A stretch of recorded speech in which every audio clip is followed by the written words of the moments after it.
Recording in progress.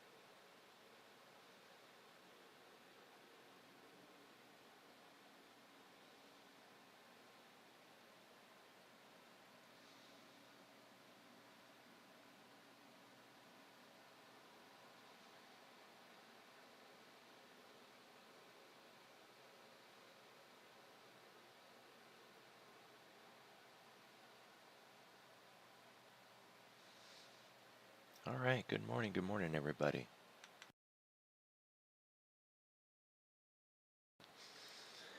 Real quick, somebody asked about an indicator yesterday that I'm not normally allowed to share because it's not one that I made and it's not one of the free ones.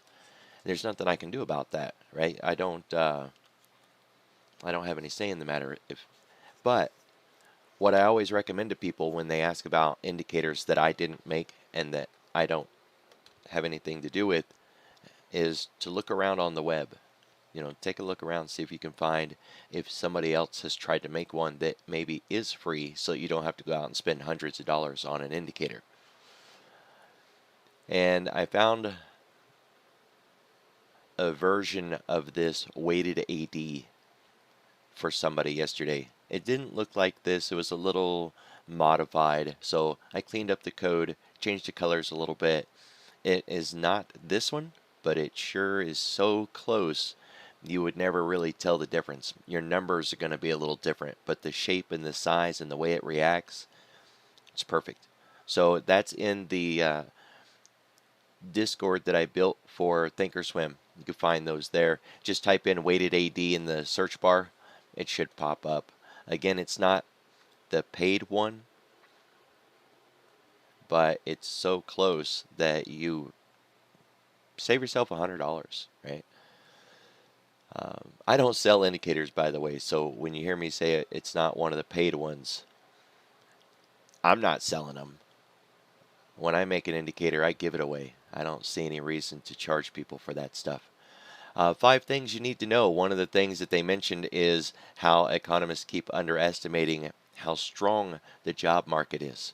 This goes directly to the heart of getting into restrictive territory with rate hikes and how we will not see a Fed pivot until they believe that they are in that restrictive territory. And how they're going to believe that is when the data comes in showing that there's pain, right? And until there's pain, they're not going to believe it. And they don't want just one data point that says that inflation is abating and that they might be in restrictive territory. They want to see a trend of data points, right? Multiple data points month after month showing that inflation is abating and that the pain is increasing. So all this talk about a Fed pivot, just keep in mind you can see what the market believes the Fed is going to do by looking at this interest rate countdown to FOMC website.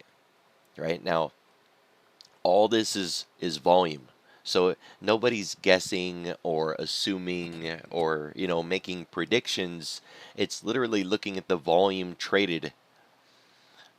When the market is beginning to price in a 50 basis point, 25 basis point, no rate hike at all, we'll see that in the traded activity. And what is being traded is the Z contract, the ZQ. Right? And if you think about bonds, there's the ZN, the ZT, the ZB. Well, this is the ZQ contract, right? And as it's being traded, this math formula calculates out what that would do for the targeted rate of return. That's it. It's not somebody sitting around guessing or hypothesizing. So we can see where the market thinks the Fed is at. Are they going to pivot in February, or is the pivot going to be in December?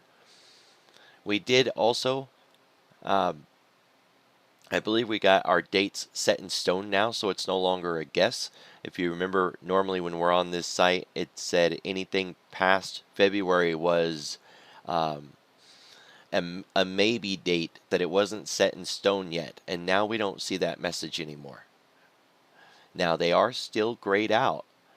So I believe that grayed out means that it still could change, but I think we've got our dates now. All right, so pretty cool. Right now we are on, on par for a 75 basis point rate hike in November. That is almost set in stone. For December, if that takes us from 3 to 375, going from 375 to 4 would be a 25 basis point rate hike. Nobody believes we're getting that. To go from 375 to 4.25, that'd be a 50 basis point rate hike. We have a 45% chance that we're getting that. And then there's a 53% chance that we're going to get another 75 basis point rate hike in December. That's the one to kind of be watching for, because if they start to unwind these and go from a 75 to a 50, the market will buoy to the upside. It won't be like a rocket ship taking off, right? But it would certainly add to the grind higher. Because if they're going to unwind this, then that's a positive for the markets, right? And so the one you would want to see if they are unwinding would be this one here, the 475, 450. And you can see that where it says what was it yesterday and what was it today. And if that number is decreasing, then you know that they are unwinding it, right? That's simple enough. Of course, you got to ask, if they're taking it out of this, where is it going to go to? One of these are going to increase, right? And so the 50 basis point rate hike is increasing. The chances or the probabilities that we get a 50 is going up, while the chances or the probabilities that we get a 75 is going down. Nothing to it, right? Easy peasy.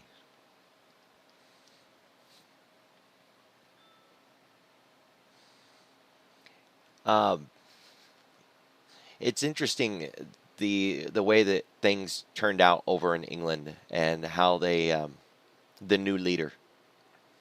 In my psychology courses, we go through a lot about the history of the world and history of leadership and who becomes leaders in times of crisis, and how some of the ceilings that have been broken from either women in the workplace or minorities in the workplace has come during times of crisis.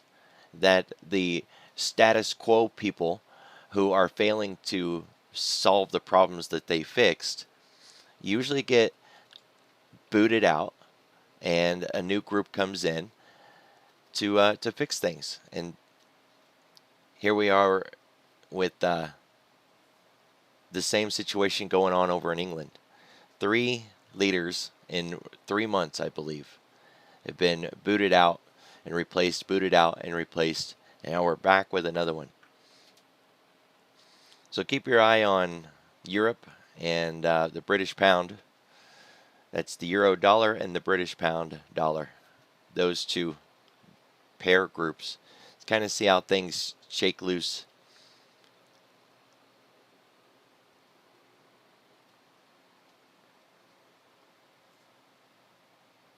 We are on quiet mode, or we will be very soon. So any Fed speakers that you see, I think today is going to be the last day. They'll go into a dark period, and we won't hear from them.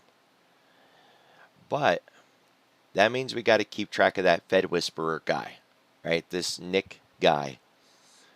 So a while back, a couple months ago, the Fed wanted to kind of give everybody a heads up, and they wanted to do it outside of the normal policy channels, and they slipped it to this guy.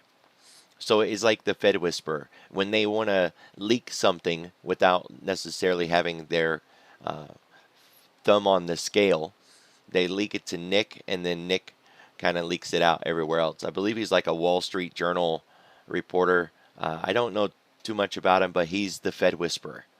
Right? And it's a legit deal. So last Friday, one of the things that caused our market to rally was this guy, the Fed whisperer, giving out a statement that the Fed was thinking about having a discussion about pausing, basically, is the kind of the wrap on that.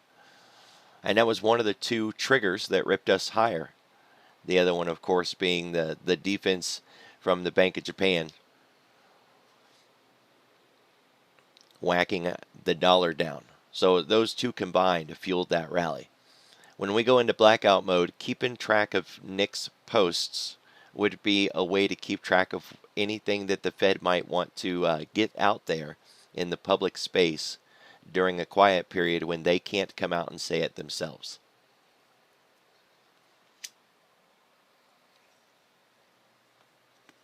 Cool, cool. Yeah. Easy enough.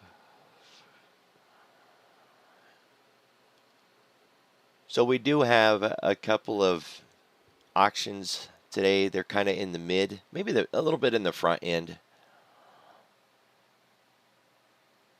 The 4-week announcement, that's definitely on the front end of the curve, but it was more the 2-year that I was thinking about. So we're still pretty close to the front end of the curve. If you look at the IRX, it's like 3-month.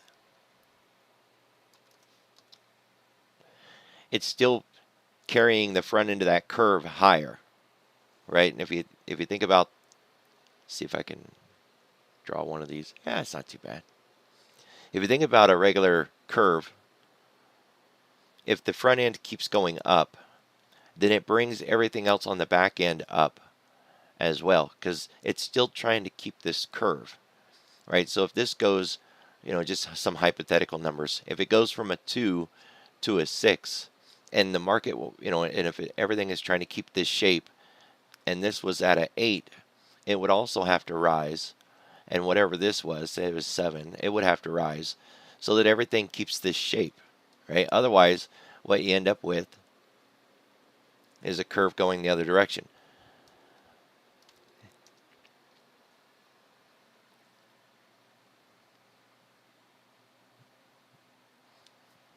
This is the IRX. It is the front end.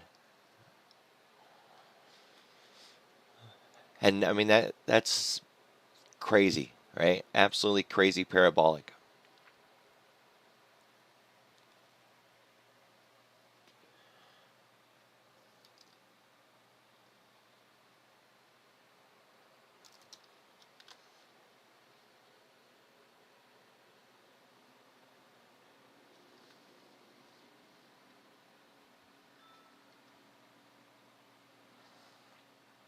We got a new high yesterday in the SPX.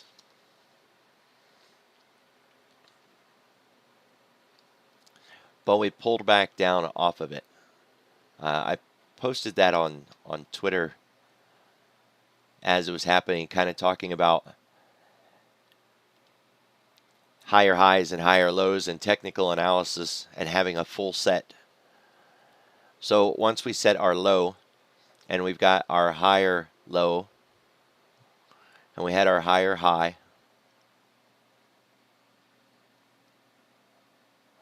we need a new higher high. We have one in the idea that we're higher than that one, but we need above this. That's the one that's important, right? Because that's not a higher high. That's just still a lower high because it's lower than this one. So we need that price up there. And we wicked into it yesterday, and then we faded back out of it again. But if we had closed above that, it would have given us our first higher high off of that low that we set, which becomes really important. So on watch today, and of course, the market's down today, it pulled back away from that level. But we want to continue to watch that through the week and see if we're going to get that higher high this week.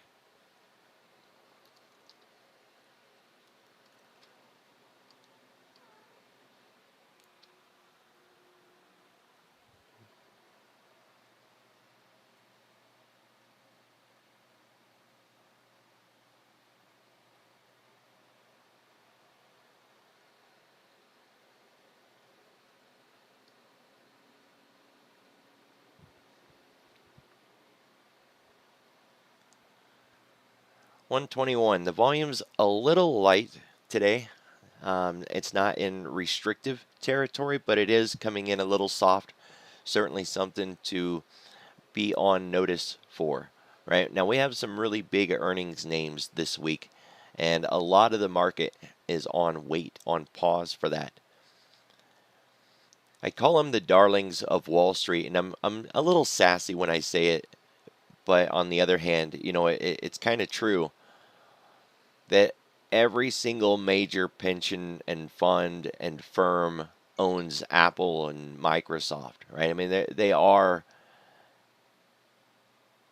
the market. The thing is, so was Yahoo years ago. I wasn't around when Yahoo was trading. I wasn't in the marketplace at that time. But Yahoo used to be the company that everybody wanted to own. And it was in everybody's portfolios, all the fund managers, all the hedge funds and institutions, everybody had it.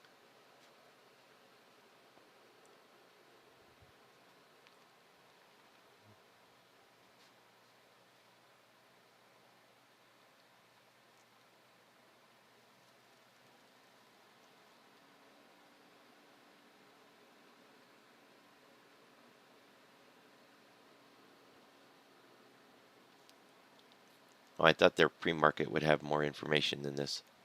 If you didn't know, the NASDAQ has pre-market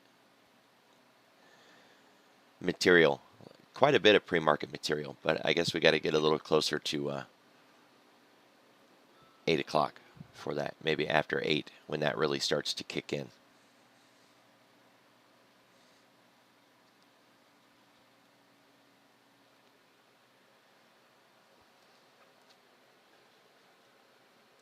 All right, so we are still in the range. The range being the same range that we've been talking about now for quite a while.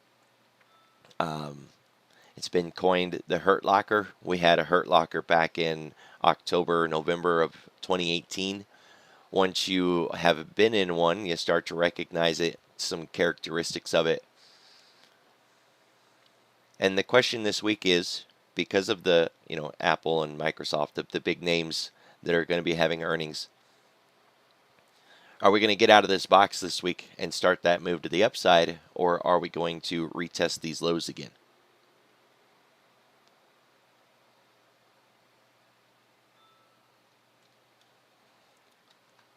Now, at the moment, we are inside day.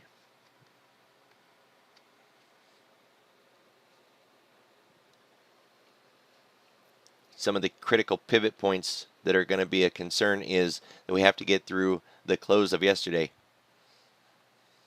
Then we got to struggle to get through the high of yesterday, which would also be the previous week's high, and it would also be a breakout of this big box that we've been in.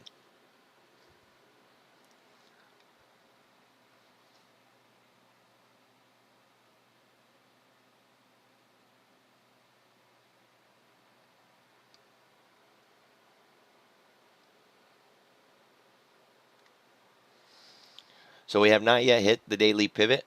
That makes it an MDP.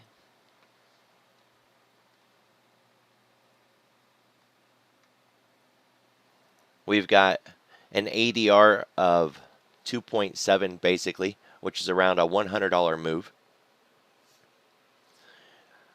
3,800 has been an absolutely magnificent turning point. Solid reversal, solid reversal, solid reversal again and again. If we can get through that, that old resistance should provide some really great support.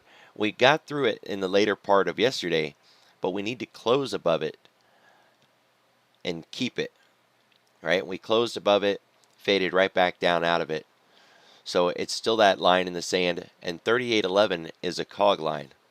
So with this $100 move on the table, we could make that today. Even though half the day is already done, we could make that move. That'd get us to 3,900 and a little bit of change. It could also take us down to 3,700, which is the full ADR to the downside, and would get us back inside the weekly pivot point or underneath the weekly pivot point. I know this is a really loud, cluttered chart, but if we were to start removing some of these things,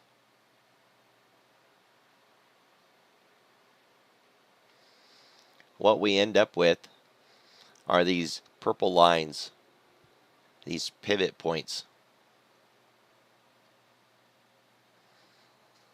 The one for the week, obviously it expands the whole week, and the one for the day just goes from day to day.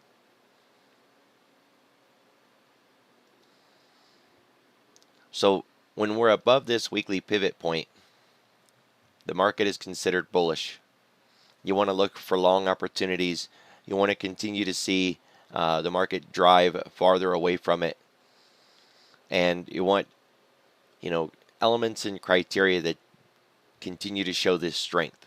So if price starts moving back towards that weekly pivot point, then it's kind of an inflection that price is failing to maintain or monitor its distance. Just like last week, right? Last week we broke through that weekly pivot point, or I should say the week before. And in the Globex of last Sunday into Monday, we started out above the weekly pivot point. We rallied away from it half the week, came back towards it the other half of the week, and yet we stayed above that weekly pivot. Because we stayed above the weekly pivot and we started to rally away from it again on Friday, there was the expectation that we were still in that bear market rally that I had called out a couple of weekends ago. I think I called it out this weekend right there. So as long as we're still holding above that weekly pivot point, even if we start to pull back and slack off a little bit, as long as we're holding above this pivot, then we're still going to maintain that bullish posture. But we can be sideways bullish, right? The idea that we've got a low, and as long as we don't go below that low, then we're still maintaining or holding the line, and that we can rally up from there. But we want to keep moving those lows higher.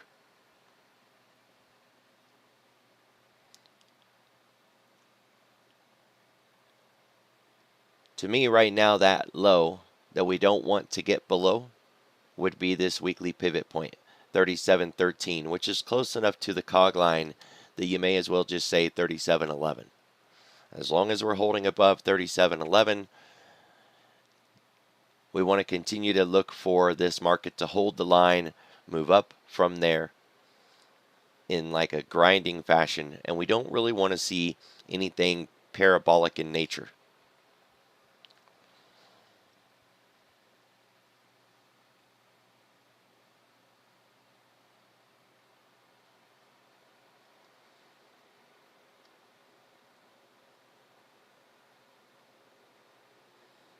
$38.54 and then $39.05 is the ADR half and the ADR full moving up.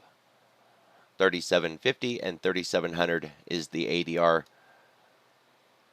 to the downside.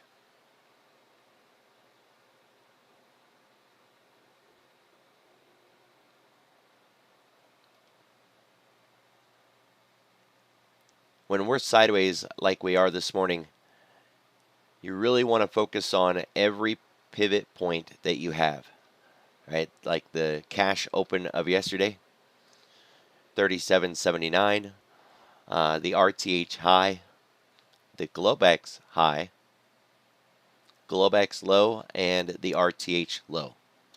Because what we don't get when we go out onto the daily chart is those minor but important differences. The difference between the cash low and the entire low of yesterday. Two different things. Now the low of yesterday cash session lines up with our ADR, so we don't really need to carry that one forward. We've already got a line there. But the open becomes really important. Be absolutely amazed at how accurate price responds at the cash open, even from a previous day.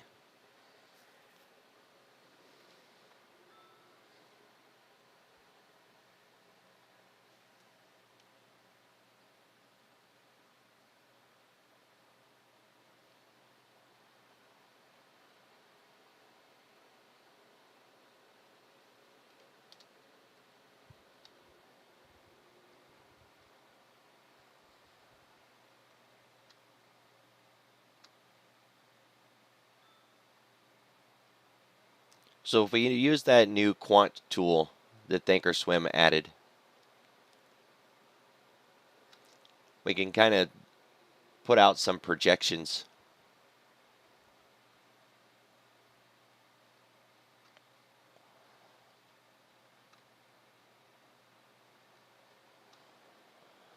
There are just a few additional pivot points that we can focus on.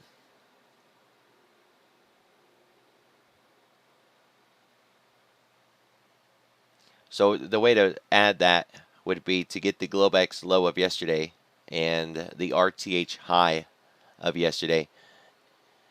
You can also measure it from the daily chart. If we were to go out there, just do the entire daily candle of yesterday.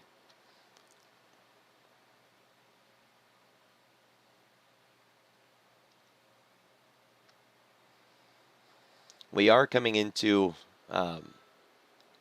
this critical pivot that I've got marked where do not remove and critical pivot. It's not just because it's the top of that range. If you do measured move work, a lot of your measured move levels line up right there at that 38.19 spot.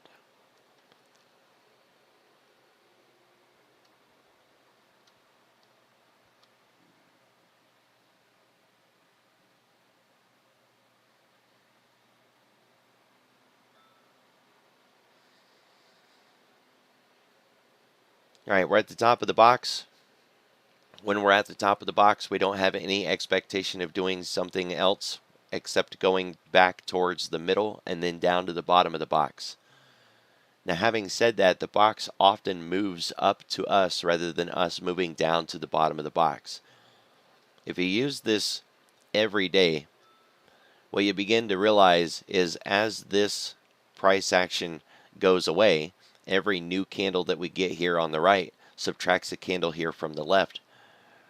Once these candles are gone, all of this volume will be gone with it, right? And then, of course, all of this will go away too, and the entire box will shift.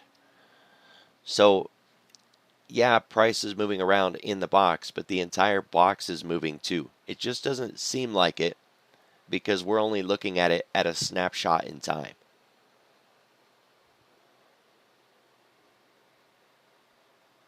There is a little bit of volume that might be a first touch bounce, but we've been through it so many times, I wouldn't expect it to offer any kind of hope, and that'd be around this 3760 area.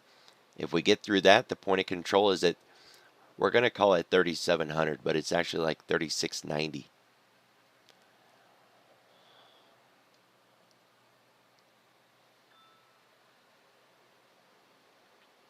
There's no points of control to carry forward, no value areas that I would want. The point of control from yesterday has not been hit yet, but it's so close that I wouldn't give it any trust or validity. But technically speaking, we haven't hit it yet, so it is an untouched point of control.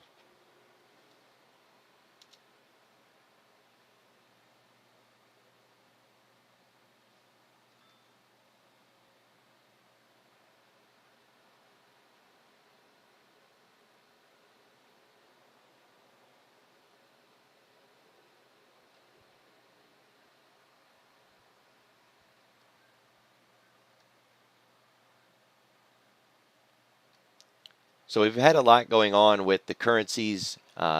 Japan defending themselves on Friday. The dollar getting whacked.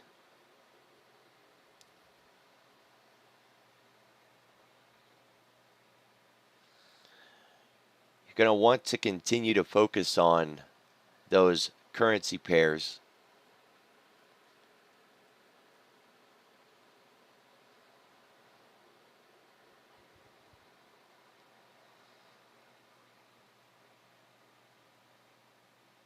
And let's kind of set up some levels for the VIX and the dollar this morning. We had our levels from last week, but you know, things are dynamic. We need to adjust each week.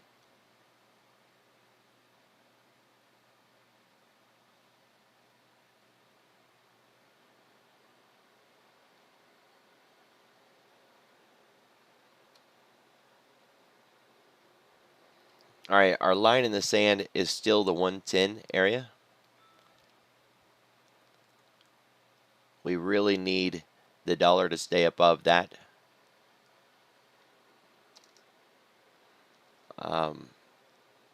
We're in a little bit of a chop, but the expectation for the year is to see the dollar above 120 before we get into 2023. So still higher for longer on that.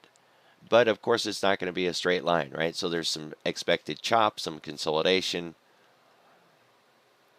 As long as the dollar is maintaining above that 110, then we have no expectation that the market is going to, reclaim, say, all-time highs of 2022 or anything like that.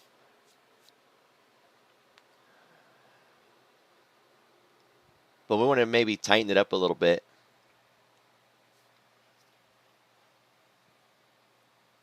Although I don't think that we can. The other end of it is 115, by the way. So if we break above 115, we're going to be expecting a new leg down in the S&P.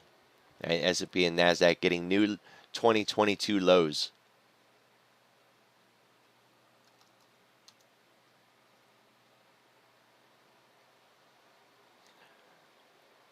Now that leaves a lot left to kind of play around with.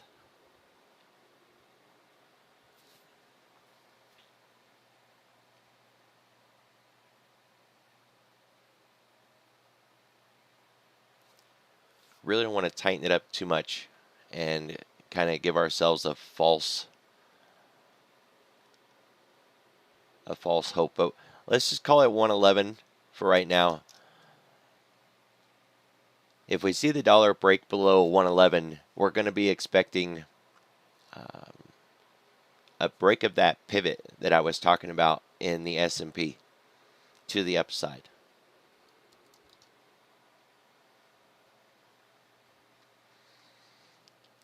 Talking about a break of this pivot. Right, so see the dollar break that 111, we would expect to get above this level. Still not above, say, 39, maybe 39.5. I don't think it would give us enough juice to get above those levels, but definitely above the 3,800.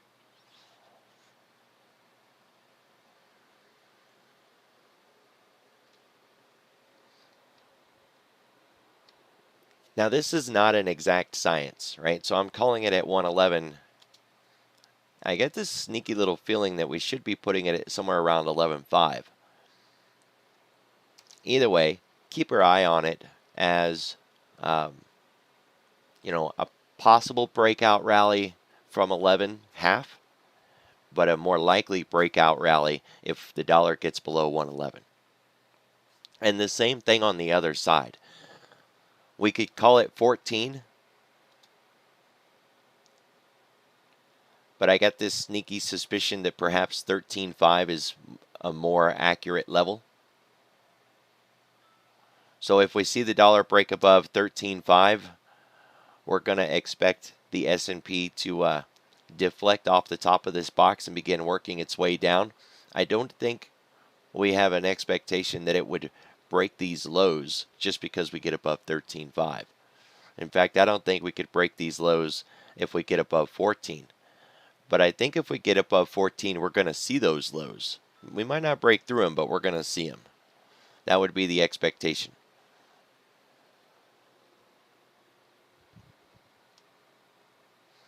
So a break above 14, we're likely to see the S&P get back down around that 36.5, maybe 3600.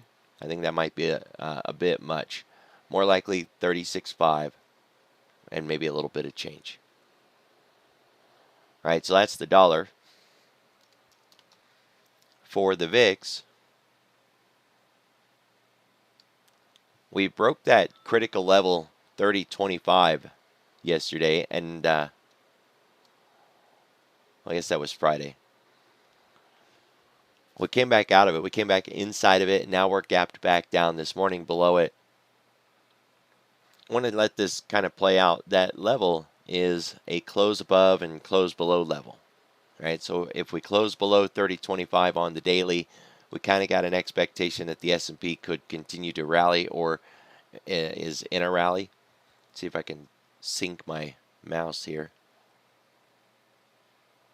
There we go. So that was Friday, right, when we had that rally up 1021. That was yesterday, which I pointed it out on Twitter that we had the S&P and the VIX both moving up at the same time. One, it's a reminder that the VIX and the S&P are not on a teeter-totter, that when one goes up, the other one has to go down. That's not true. They can both go up and they can both go down together. And that's what we had yesterday. Both of them moved up together. Now, the candle is green solid, showing that the VIX opened, gapped up, faded down through the day, and still closed higher than it closed the day before.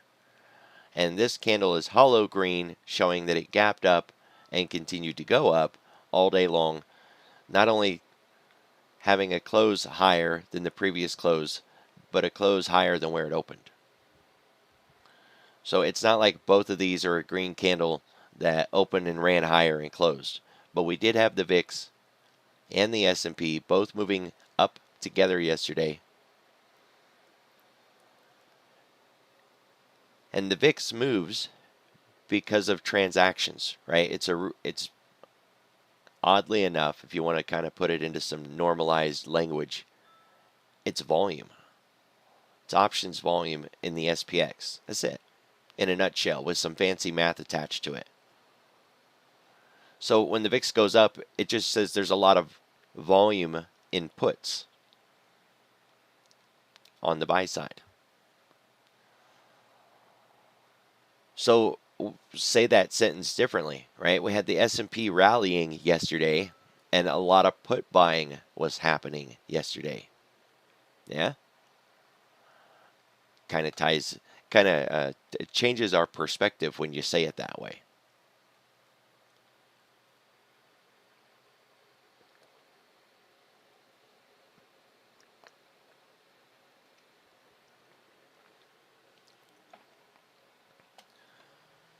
So we may have to move our benchmark down to 29. For the moment, I'm going to leave it at 30.25, with the idea being that if we're below 30.25, we should see the S&P make moves to the upside. But we need to say it in a way that doesn't sound like this is giving it fuel, right?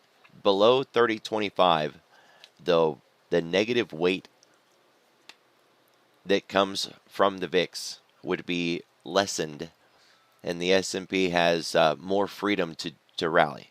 So we're not going to say that it will rally because the VIX is down below that level, but that it has the potential to rally easier because it's down below that level. That would be a more appropriate way of saying it.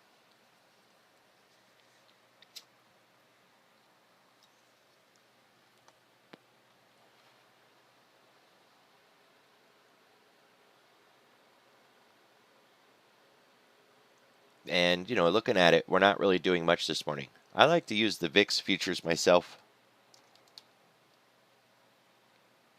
But, hey, to each their own.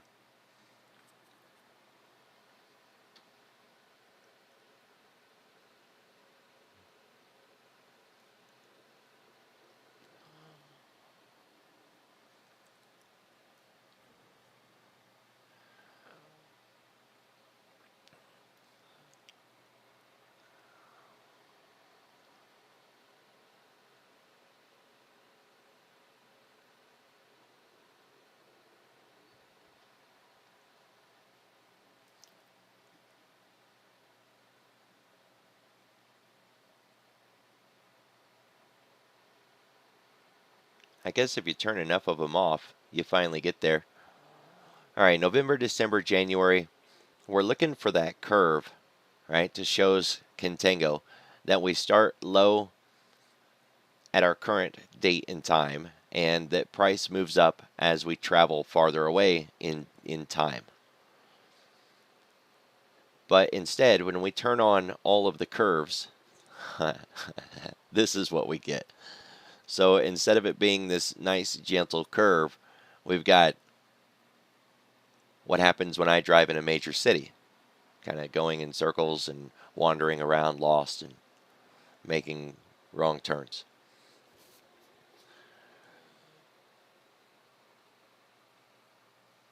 So kind of game it out a little bit. Rather than looking for that curve, think about what this actually is telling us. That June of next year has a real low volatility level. And there's an expectation of the marketplace that volatility is going to abate or decrease once we get into the new year. But between now and, say, January, the market is really looking for and expecting a lot of volatility to come in. So if you think things are volatile now, the market says, I think it's going to get a lot more volatile in the next 2 months. So a little bit of a takeaway there, right? Even though I came in here to look to see where the curve was at, and we ended up with this madness, we are definitely in a backwardation starting in January and working all the way out to June. But that we are in contango from our current location getting us into January. So we're looking at, again, thinking about what volatility means, that there's very likely a lot of put buying going on right around that January time frame. And that goes hand in hand with the stats that I was seeing in the SPX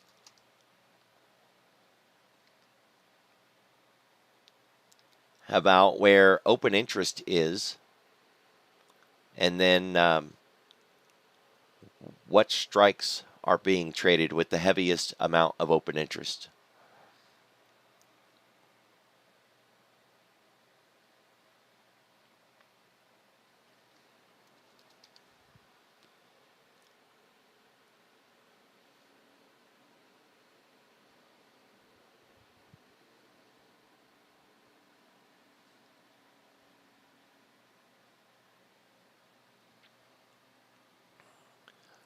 So here is all of the open interest on the SPX.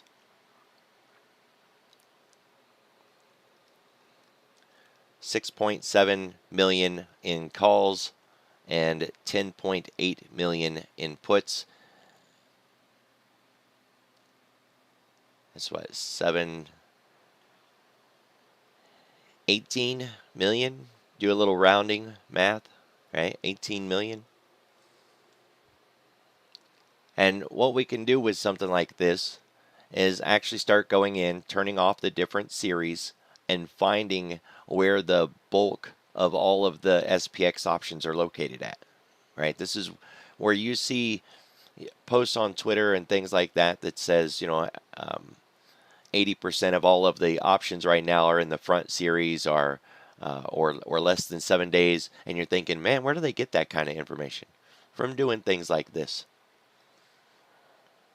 Obviously, depending on your broker, you can access this data in different ways, and then it might be easier or harder depending on who your broker is. But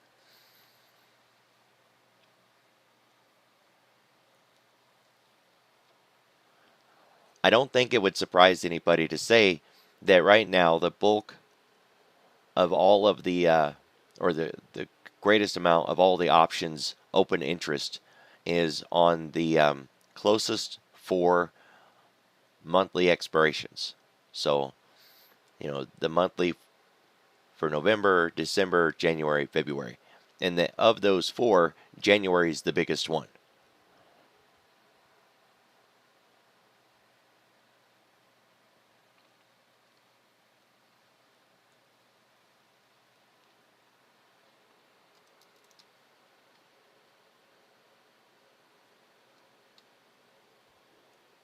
We had a significant gap down in the skew into this new week. Now we just started, so we got to kind of take it with a little bit of grain of salt. Think of skew as the expectation the market is holding on whether or not we could make a 2 standard deviation move.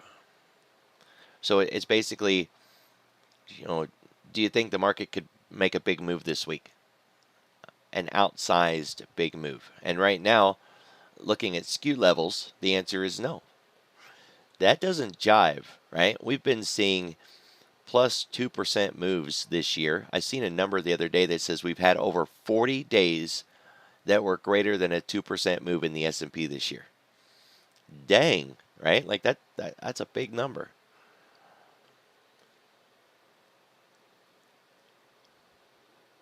And yet this reading says the market is not expecting a big move anytime soon.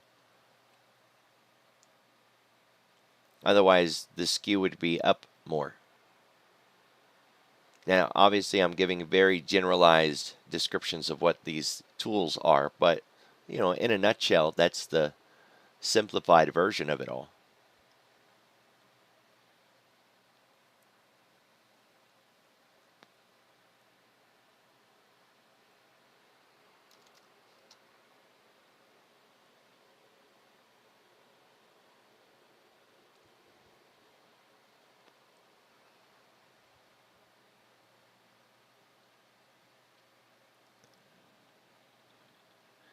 And here is the VVIX. This would be like the implied volatility of the VIX. It's not that, but it's just saying that is kind of like a great summary for what it would be. Right? If you think about implied volatility on SPY or implied volatility on Apple or something like that, imagine that this is the implied volatility for the VIX. And right now it's saying that the VIX is at a pretty low level, relatively speaking. That the VIX is kind of muted and not really all that excited.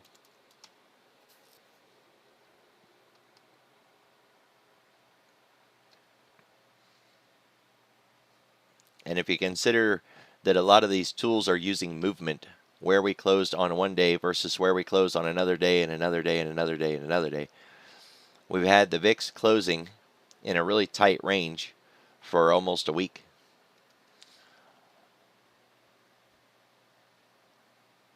Now, I'm on a weekly, so that's almost a month where we've just been closing right there for a whole month. It makes sense that the VIX volatility tool says that we're in a low volatility environment because the volatility tool isn't running around anywhere. It's not making these big, sweeping, giant moves. All of this matters if you're an options trader, because this is saying right now that puts are cheap, or that options are cheap, not puts. That options are cheap, and that if you were to buy some and we get a volatility rise, those cheap options are going to gain in value through a shifting of the Greeks. You definitely don't want to be an options seller on the front end right now.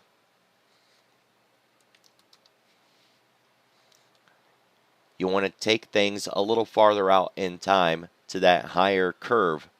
Somewhere around January would be good if you're selling options, because there's very likely going to be more opportunity there, not just in the SPX, but in other products too.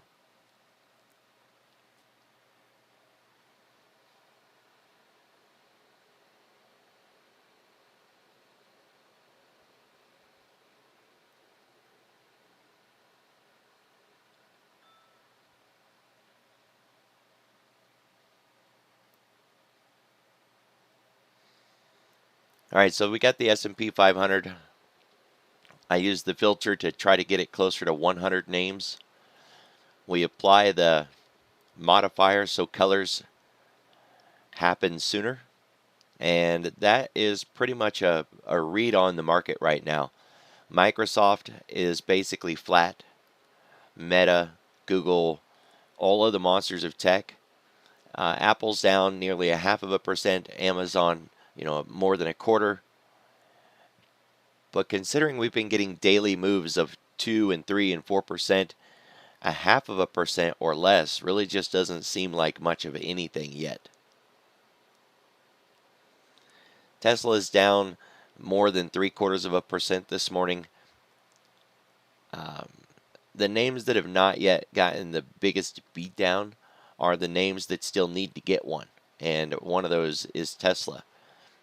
I believe the end of year target, or a number we'll see before the end of the year, is around that 165 area in Tesla. Obviously not in a straight line. I'm still carrying shorts in Google since it's another one of those names that hasn't had that massive beatdown.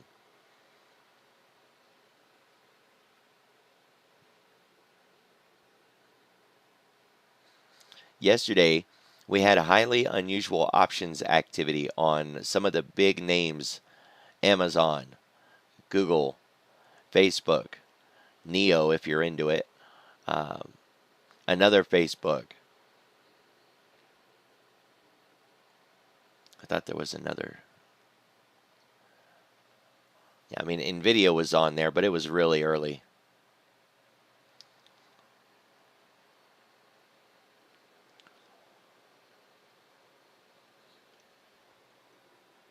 So kind of be watching on those monsters of tech today. There is a homemade ETF that was starting to get popular, but I tend to use the one that was created by ICE. So it's NY Fang. And you can see how the monsters of tech had that beat down yesterday, but financials didn't. Right? They opened gapped up and kept the gap. And of course, that created divergence everywhere because it made it finance versus tech instead of finance and tech. These are two of our major sectors, and when they work together, we get amazing results. We kept getting these fake breakouts yesterday where it looked like we were going to rally and run, and then we didn't. And then we were going to rally and run, and then we didn't. And it was all day yesterday. And all the breath signals and the tools that we use were saying, oh, yeah, there's our breakout. Nope, just kidding. Oh, there's a breakdown. Nope, oops, just kidding. That divergence was coming from these two working against each other, which is why I kept looking at the weighted AD, because as long as we were maintaining between 500 and minus 500, there was not going to be a rally in the S&P beyond that pivot point that we had set earlier in the day. Once this thing broke out above 500, then the S&P also. And that early divergence in the green line rally, I like to call it, that was a false signal.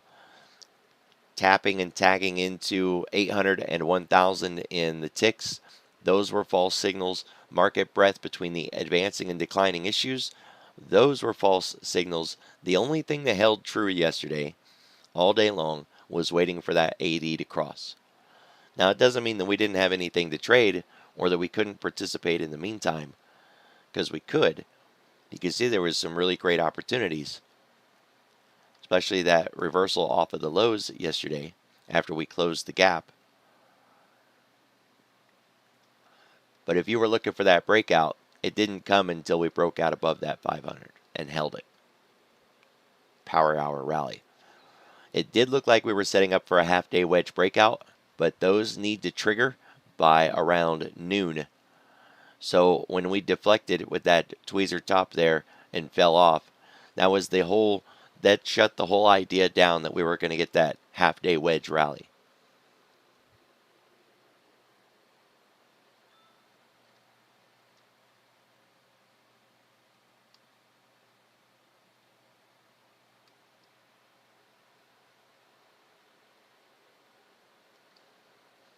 If we continue to be bearish this morning, we're going to be looking to close the gap. So we're going to be opening gapped down. The expectation is that we rally up, close that gap first before we do anything else. Just like yesterday, we opened gapped up. Eventually, we came down to close that gap, and then we went on about our business.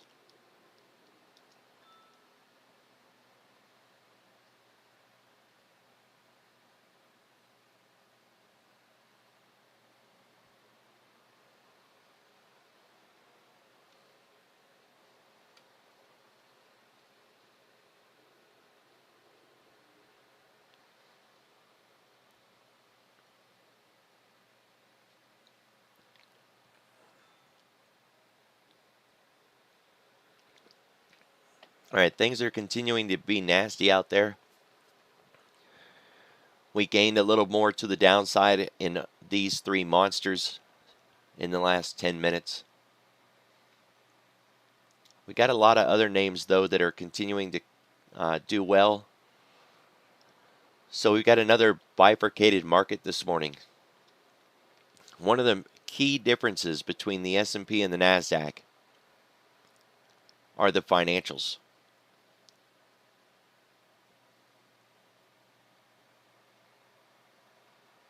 So here's the S&P 100, and we're asking how many names in the S&P are down at least 0.5%, 21.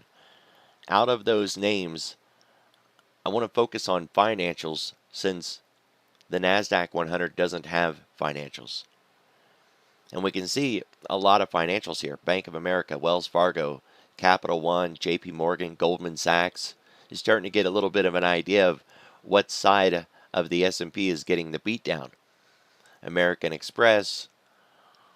It's not only the financials, but man, they really stand out this morning in that list.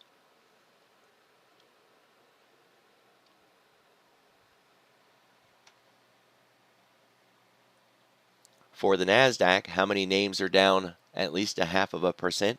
8. And out of those, 2 of them are monsters of tech, Tesla and Amazon.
Looks like we're getting some short covering rally this morning. A couple of names that have really taken a beat down. They're in the high short interest list.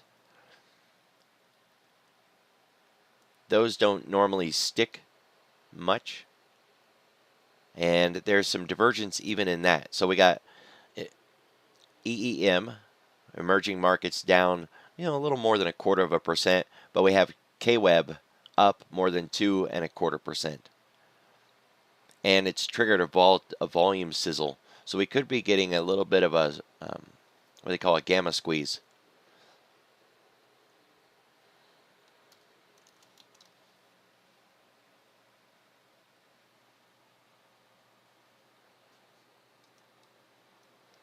So one of the criteria for a gamma squeeze is that we have elevated volume, and that's what stock sizzle is. Stock sizzle is volume on 5-day volume.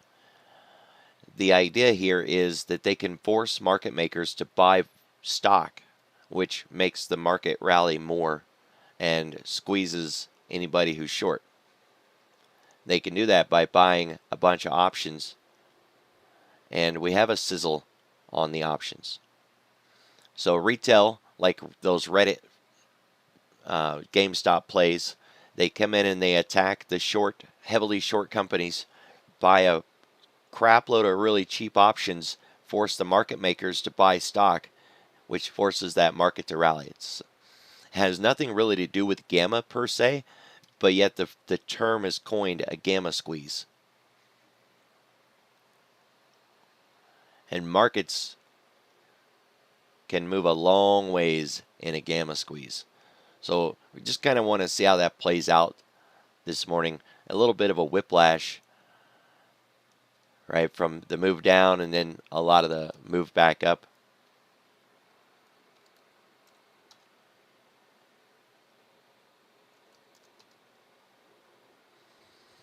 it kind of ties in with what we seen in China yesterday, right? They had that delayed economic data come out, and then they had a lot of the politics, that massive beatdown, and now a little bit of recovery.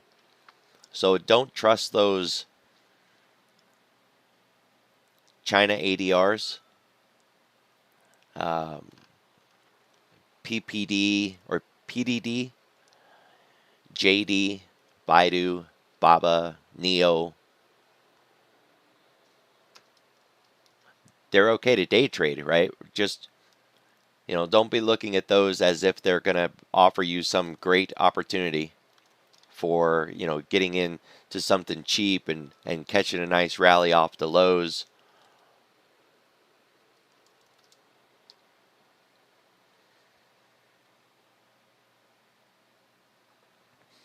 That's what I got for you guys. Be careful, be safe. I will see you all tomorrow.